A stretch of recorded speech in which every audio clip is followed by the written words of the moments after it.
a sentimental journey, gonna set my heart at ease. Gonna make a sentimental journey to renew old memories. Got my bag, I got my reservation, spent each time I could afford. Hi, welcome to Call to Serve. I'm your host, Kathleen Corey Rami. Today's special guest is Mark DeRico, U.S. Army World War II infantryman with the 75th Infantry Division. Mark is also a Purple Heart recipient and Bronze Star recipient. Welcome to Call to Serve, Mark. It's a pleasure being here. Thanks. Let's start at your very early beginnings. Were you enlisted or did you get drafted? No, I got drafted. Well, they were drafting at 18 at the time. Because if you were 17, you could enlist. But when I was 17, before I turned 18, I wanted to enlist in the Navy. But I said, oh, no, wait, you have selective service. When you get drafted, you can choose. So the day I went down, they were interviewed by the Navy, the Army, Marines, and so forth. So at the end, they said, what do you want to go in? I says, the Navy. He says, sorry, it's all filled up. You're in the Army. He stamped my card. That's how I got in the Army. And that's the end. So the Army picked you. You didn't pick it. That's right. Isn't that great? Selective service. Yeah, that's really selective. Where did you train? Fort McClellan, Alabama. It was an infantry replacement center. Okay. So anybody who went there was in the infantry, whether you liked it or not. I never shot a gun in my life, but Right. They teach you. Really? And I wanted to ask you about being placed in the infantry. How did that work? You didn't ever have any shooting experience, but yet you were placed in that infantry. Well, they trained you. We had 17 weeks of basic training, you know, running, hiking, 25-mile hikes, and it was hot there too, believe me. Yeah, but, and then they just said you're in the infantry. Well, that was, the infantry replacement. See, so 17 weeks. Then from there, they shipped you as a replacement somewhere else. They shipped me in the 75th Division, which was in Kentucky at the time, but it was alerted to go overseas, so we didn't spend much time here. Right. Yeah, you brought a nice picture of yourself, too. You're very young in this picture. I guess I was 18 years old then. Now, you served in the European theater. Right. Where did you go exactly? What countries? First, when I first got there, well, first we went to Wales in England. We stayed there. In fact, we were training for the Army of Occupation because this was right after Normandy. And it was nice. We weren't shooting guns. It was like an 8-hour day, weekends off, go to town. Right. But then all of a sudden, we didn't know what happened. The beginning of December, I guess it was, when the Germans had started breaking through the Bulge. Now remind our audience, that was 1944. 1944, that's right. And we got on the boats and we went across there into France, and we moved fast, believe me. Right. And you did see a lot of combat. You were part of the largest land battle of the United States activity in World War II, called the Battle of the Bulge. That's right. Yeah, that's tell right. us. That's where we got initiated. Yeah, tell us. Yeah, what an initiation. Tell us how they, in fact, got that word Bulge. How it was named the Battle of the Bulge. Well, what happened was the Germans. That was our last. We were advancing slowly, going along, but all of a sudden they threw everything they had at us. Right. You know, and they started to come back. They made a big, the Battle of the Bulge. So they were just they were coming, through. And then we had to push them back.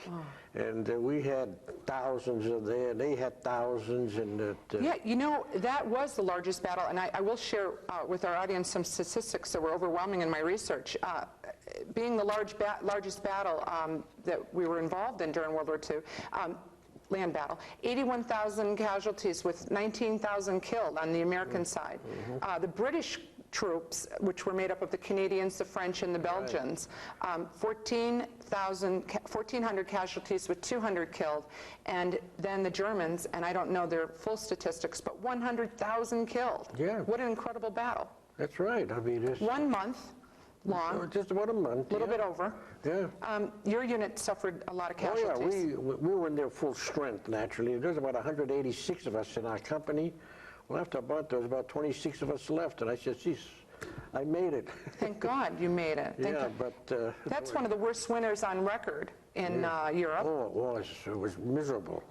I mean, they had snow, cold, and a lot of people were casualties. They froze to death, too. Remarkable. Yeah. Now, you had a special regiment that you went through, a whole protocol on keeping your feet warm. And Oh, yeah. I wish you would share it with us. Well, I cut up a blanket, you know, about maybe 8 strips. Right. And I had 4 of them I wrap around my stomach because they kept me warm. Right. And I would get rid of my shoes, just had the boots on, rubber boots, and just wrapped the blankets around my feet at night when it was nice and quiet. And then the following night I swap, take those blankets off that I had wrapped up, put them around my chest, take the ones on my chest and put them back. But other than that, it was cold. A lot of our men were suffering frostbite, dying from that. Well, the worst Their ones that feet- really suffered frostbite are the people from the south, because they weren't used to it. From New England, we know what to expect, you know? Right. And They were at an unfair advantage because they weren't used to that bitter But weather. they weren't used to it, yeah. Snow and everything else. You try to dig a foxhole, it was frozen on the top. It was like unbelievable. So you were working with the weather in all aspects, right. trying to seek shelter at night in the foxhole, Yeah, that's right. breaking through the snow, trying to stay warm. That's remarkable. You know, I want you to take us back to December 1944 while you were involved in the Battle of the Bulge in Belgium there, and take us to Christmas Eve 1944. Oh, that was something I'll never forget. What happened was, it was quieted down a little bit, and they said, we're going to have some hot food for you tonight. You know, hot food, what's that, hot food? We used to eat crackers and cheese. Right. So we said, good. So, but anyways, we never got it. If I come to find out that the truck that was coming down with the food got blown up. So I went to my crackers and cheese. Then I said, I'll have a drink of water. What the good? I filled up my canteen, there's plain water. It wouldn't come out. I said, the water was frozen in the canteen. It's bitter, Yeah, bitter cold. And that was on record as being one of the worst winters that they had ever experienced. It was bad. Now, tell me about the foxholes. You dug them out with, you had a portable shovel, Yeah, it's a little small shovel. right? And you were responsible for digging that. How did you finally get through? The ground was that frozen and Well, about the after 8 frost inches? was a few inches. See, Right. that was a hard part. Right. Once you broke the top Then and the you get ground was- chunks of top come like cement, Right. then as long as you kept digging, it was softer in the bottom. And those were your accommodations for that time? Well, unless you wanted to stick your head out, somebody could. No, no. So for a month and a week, the yeah. approximate duration of that Yeah. Battle of the Bulge, that's where you lived? Yeah, in a that's right. fox- We moved on. We did moving and back, and Right. you know, we dug different holes right away. We were. One way to keep busy, digging a hole. I wanted to ask you about those nights, those long nights in the foxhole. They were long. They were long. Oh, You had a yeah. buddy. Yeah, Sometimes a you long had, time we had 2 of us in the foxhole, one to sleep, you know. But they were long nights, believe me. If we slept for 2 hours and you're up for 2 hours, then back to sleep and up and all that. and you'd have to go on patrol. Oh yeah, we go on patrol too, you know. And they'd be on patrol. You pass them, you didn't know who you were passing. Yeah, tell me about that. Tell me about that. Sometimes those Germans were pretty sneaky. Oh yeah, The they were- subterfuge was incredible. Sure, that's right. And some of them could speak English too. A lot of them did, and they used to dress up in our uniform. So at night we could pass right by, and they'd be looking for what we had. We were looking for what they had, and That's remarkable. it's, Now you had passwords to Oh, make yeah. sure who you yeah, were that's right. speaking We had to. our own. Every night we had a new password. You know. So that's if a German didn't give it the answer, well, watch out. Right. He may be dead. So it would be as simple as John, John, Jane. Jane. Yeah. So I say John, you say Jane. Right. Then you know you were there. But Then you would know with whom you were speaking. Yeah, Now, there was some issues with friendly fire, too, with the Germans. I believe they were really sneaky with using stars on some of their vehicles. What they did, like on our tanks, well, they painted their tanks with our American stars on there, see? So our planes wouldn't shoot at them because, but then our planes got wise that they were painted American, and they shot at our own tanks. You know, it was just something. We're going down the road with the tanks, and they're shooting at us. They're our own plane, you know? And that's how you did proceed through much of your action in Europe. You were with a group with the tanks, right? Well, the tanks, see, when we advanced, everybody advanced, usually the tanks But we had to be with the tanks. As the infantry, we walked. Right. Because there'd be somebody on the side, they wouldn't see, like, you know, they could only see so much through a tank. And if there was a German out there with a bazooka, they can, you know, Right. ruin them. So, Take the tank out. So we. You had to take the person before they took the tank. It was like, but they helped us, and we helped them. That's what it meant. Now, there were so many issues of injury and KIA during the Battle of the Bulge. You met up with a lot of replacements. Oh, yeah. Tell me about those poor devils that came in, those well, replacements. I had like 17 weeks of basic training. Then as the war was getting strong, I mean, they gave me like 8 weeks of basic training and then shipped right over there. Because, I mean, like you say, we lost 18,000 dead, and they had, because we needed them, you know. Right, but they didn't have nearly the training that you had. No, they didn't have the training, and like we were like, I come to like a full strength, like at 186 when we went in, but we were never again at full strength. No. They sent replacements, but I wouldn't know how to operate with those odds.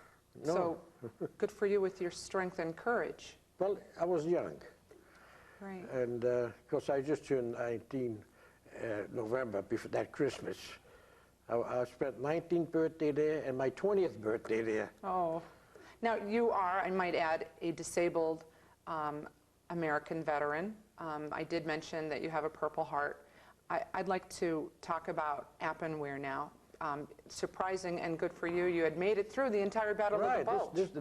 This was afterwards in February. Right. And because it was further south, it was all mud there. From snow, ice to mud. Right. So we were going to Yeah, I did bring Yeah. a picture for you. Yeah, I don't know if we can get this.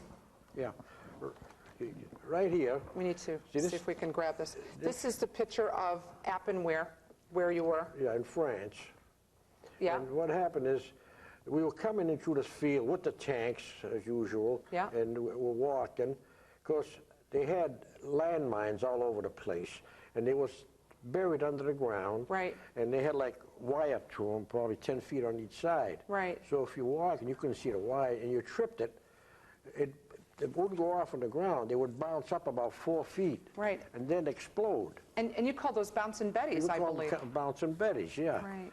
So, Now you're going through this village of Appenware.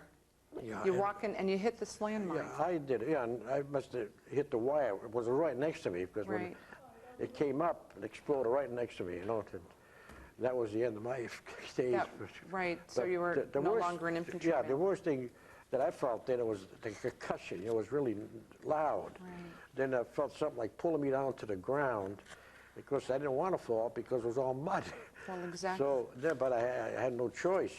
Then the medic came over, he gave me a shot of morphine, and that put me out dazed up, you know.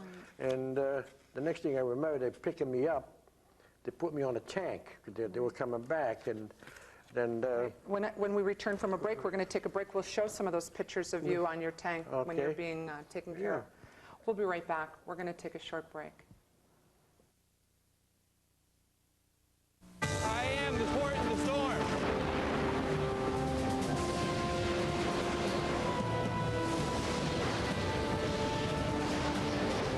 I am the line in the sand.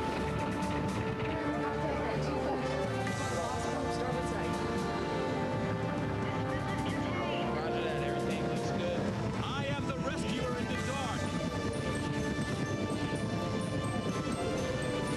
It's okay, I got you. I am the enforcer of the seas.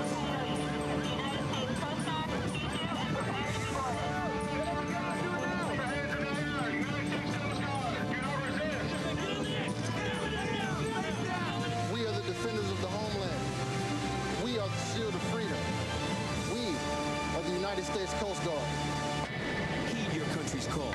Join the Coast Guard or Coast Guard Reserve, the shield of freedom. Hi, welcome back to Call to Serve. I'm your host, Kathleen Corey Rami. Today's special guest is Mark DeRico, U.S. Army World War II infantryman with the 75th Division, also a Purple Heart recipient and Bronze Star recipient. Welcome back. Thank you. Well, we left off. You were in Appenware, France. You were walking through a field, tripped the landmine, Bouncing Betty, I think you called it. Yeah, and it went off right next to me, maybe a foot away, you know, and... You sustained some pretty serious injuries at that time. Oh, yeah, that's right. Well, I lost an eye. You lost your eye? I got shoulder wounds, hand wounds, and my knee. Knee. In fact, I still have shrapnel in my knee, my hand, and my shoulder. I was going to ask you if you had any souvenirs, and that wasn't what I was expecting to get for an answer. However, I do want to make note of something that I thought was quite dramatic, that you did have your prayer book and your pay record. You're right. I had that in my pocket here. Right. And a piece of shrapnel went, of course, I was dressed heavily, too. It went through the coat and everything else, through the book there, pay record. And there's the hole. And yeah, that's the hole right there. And through the prayer book, so that might have helped me, too. I think it did help you. My number wasn't up yet. There you go. There you go. Now, they evacuated, I found this very interesting, they evacuated you from Appenweir on a tank. Right, yeah. Maybe we can get a picture of this tank. Now, they put the wounded on the back of the tank. Yeah. There, you know, this very well could be yourself. You can't make out the picture of the make face. It out, but I mean, that's the way I went back on the tank. Yeah. And it was in the book, the 75th Infantry Division diary that you brought with you. That's amazing. Now, I wanted to ask you about being on the daily grind as an infantryman. You had the front lines constantly.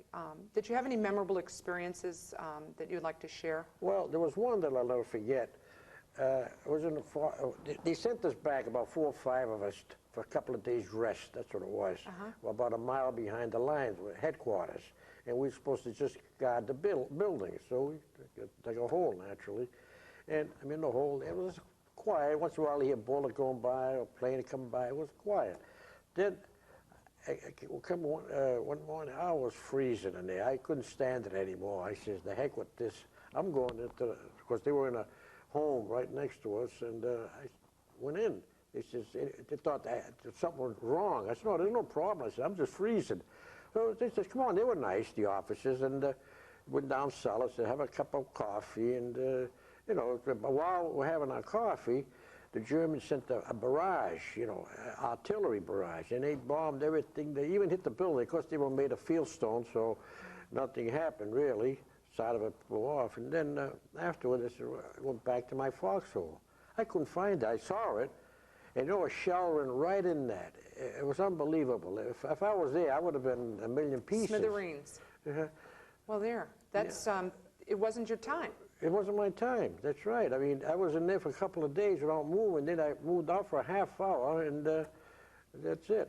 Then you had another close call with a young German boy. I wish you would share that. That was in Colmar. The Colmar Pocket? Yeah, they called it a Colmar Pocket, and there we were house to house. You know, they were in one house, we were in another, and we had to clear them out. So I went to one house. Of course, you shot at anything that moved because you never know. And this German come out of the room, you know, and I shot. Yeah. But I hit him, like, I think it was in the arm somewhere. Right. And he got on his knees, and he's hollering, "Comrade, mercy, mercy," you know. But I couldn't shoot him. I was 19 at the time. He must have been 16, you know, because they were running out of men, and they were going down in the lower ranks. Getting the lower ranks, getting all these young kids there. So I said, all right. So I couldn't shoot him. I said, "Come on," took him back to prison, you know. So you did show mercy. That's but I mean, wonderful. Now, you know, during you wonder if they'd do it at that time. Well, you would hope. And speaking, this is an incredible way that we're going to go into this now. At the time, you knew about the Malmedy massacre, where 86 men were taken out into a field and shot. But see, it was bad because we were losing men, they were losing men, and of course we weren't too bad either. We kind of mean with them too. Right. Because I mean, it gets bad. Like, I know one time we captured a few Germans, and we saw they had GI boots on, you know, in the snow. Where'd they get them? Right. So where did they get them? Yeah, where did they? So we made them take them off.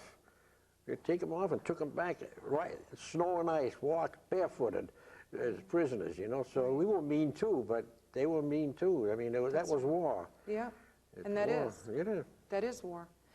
Now, on a lighter note, you did have the good fortune of having a sweetheart back home. Oh, yeah. and her name was Shirley, and you ended up marrying her. Yeah, that's right. And you've brought a picture of her Yeah, on the table here. Yeah, she was, well, she was young, so was I. And she saved a lot of the letters, and Yeah. some of those are mine, they, you know, and came back. This is a remarkable thing that you got through the war with these. That's right. I mean, I read a couple of them, but I can't read them now. No, you know, too it's a far. wonderful keepsake because she was with you. Yeah, actually, In my head, she was with you. the time I got the mail, I was expecting a letter, you know. But Right. all good things end. I'm sorry, we married 54 years, and Yeah. she passed away. I still miss it 3 years ago. God you rest know? her soul. Here she is. Yeah, the camera got her now. You know, that was very fortunate for you to have someone to write to, and I think that was great. Now, I wanted to ask you about what you did to entertain yourself. Did you have any entertainment at all? What did you do when you were there? Not much. Play really. cards? No, I couldn't play cards. The only time I had entertainment, what I was going to say, is afterwards. What happened was after I got out of the hospital, they put me in what they call limited duty. Right. I didn't have to go to the front lines or anything else, so I went in Antwerp, Belgium there, and I was a dispatcher in a motor pool, which was beautiful. I mean, I never walked the town. I'd take a Jeep or an ambulance, and that's the way I should have had the whole Army experience. I would have probably still been in. Right, and you were attached to a medical division. Yeah, it was a medical division, and the ambulances went to the hospital across through the camp. There you are. Yeah, that's me. I had a little more hair that time. Oh, you're cute, and that's your group. Now, you were doing dispatching with ambulances, so that light Ambulances duty. and jeeps, yeah, the whole medical. You know, even though you sustained incredible injury, you were less hurt than some of the other folks you Oh, saw. yeah, when I was You felt lucky. I Well, can't that's imagine right. you felt yourself lucky. Well, when I was in the hospital, you know, I didn't feel too bad because I see some of them with no legs, no arms, blind, you know. And I Right. say, I'm not too bad off. Well, that's amazing. I still could do something. You know, that's when you know when you put things in perspective. You met a benevolent French doctor. I wish you would mention that story with searching out an eye for you when you were over there. Oh, yeah, after they took the eye, well, they tried to save the eye, you know. Right. They took the shrapnel out of the back, but, well, about a month I was in there, and the doctor says to me, we got to take that out. He says, because you'll never see again. No. He said, it might bother you and everything else. I said, well, I got a choice, take it out. So I walked in the operating room in the morning, laid down on the table.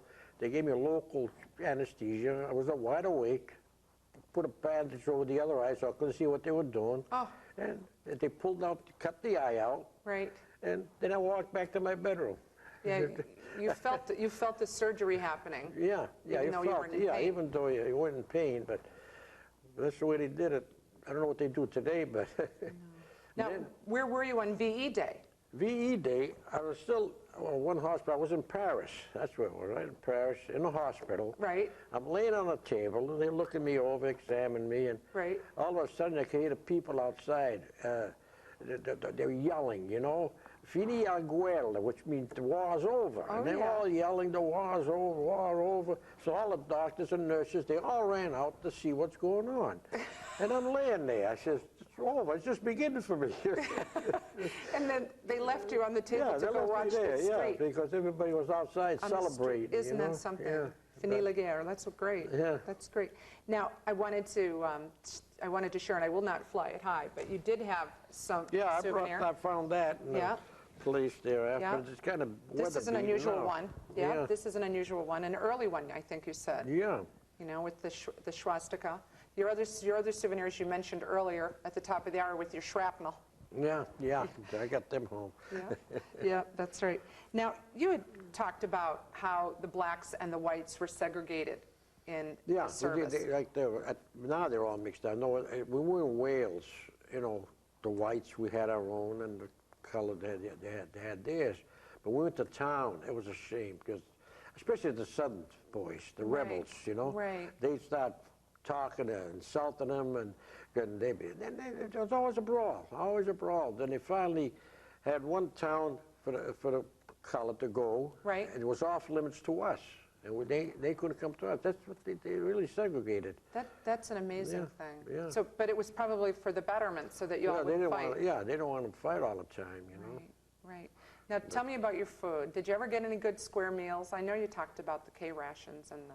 Well, after that, in the hospital, they were good. Oh, yeah. Afterward, you got, you know, meals then. Yeah. But up to the front, K rations, C rations, and that's it. Any of the Belgians or anything ever give any of the food to the men on the front line? Well, we were doing the Bulge. The people disappeared. Oh, yeah. They weren't there. They knew what was going on, so they just abandoned everything, you know. Right. But afterwards, during when I was dispatcher motor pool, they were wonderful people, the Belgium. They'd invite you up there for dinner. Isn't that nice? Yeah, they were good. Isn't that nice? I want you to talk to me about the point system during World War II. Well, what happened was I was supposed to go home. Well, in fact, when Marseille, France, you know, and they were all going home. I used to see my record destination ZI, which meant Zone of Interior, which was United States. Okay. So I was scheduled to go home with the rest of them. So, but the war was almost over then, you know, and what happened was they weren't sending many replacements back over. So this general come visiting the hospitals, and he come to ours and he says, I want a list of all the people that are going home. So naturally, I was going home. They said, what's wrong with him? He lost an eye. Well, he could do something in the rear. What's the matter with him? You know, he's deaf, and that's what they did. And we went in the rear, and they needed a replacement. The poor guys that had the job had to go up there, you know, and that's how I became a dispatcher in the motor pool. Wow. But then they had points, and they said, well, don't worry about points. He said, as soon as the war is over, you guys, they were wounded, you're going to go home first. So I said, all right. So I was in Antwerp dispatching. They were going home from there also. And I used to have, they had points. So I said, I got more points than him. I've been here longer. I said, what, did you forget me? So I went up to the port surgeon and squawked, you know, and I told the story. He says, you know, you're right. He agreed with me. He was a colonel. And he said, you're in a medical outfit. I said, well, I'm just a dispatcher. He said, well, there's a boat going back next week. It's only got, I think, 6 or 7 Americans on GIs. It's a merchant marine ship. A couple of Navy men to watch the guns. He says, and we need somebody a medic. He says, in case somebody gets sick. I said, I'm no medic. He says, well, he gives me a bottle of sulfur pills. He said, anybody give him sick, give him sulfur pills. So that's how I got back home. Wow. A boat, the merchant marine boat was loaded with bombs, gas bombs. Right. And they brought them down to Texas. And then you got home. That's it. Well, we have about a minute left, and I just wanted to ask you if there was something you'd like to add to this interview that I didn't ask. Well, I joined the DAV, and I got that from them. That's a 50 years membership, you know. Yeah. And since my wife passed away, I started attending the meeting. So I am now the treasurer. Yes, an officer. So, yeah, it keeps me a little busy. You know, I work half a day every morning, half day, so I got to keep busy or I'll go out of my mind. Well, that's good. Well, I want to thank you for being part of our Call to Serve series. It's been an honor. It's been a pleasure coming here. Yeah. On behalf of the crew from Call to Serve, thanks for joining us.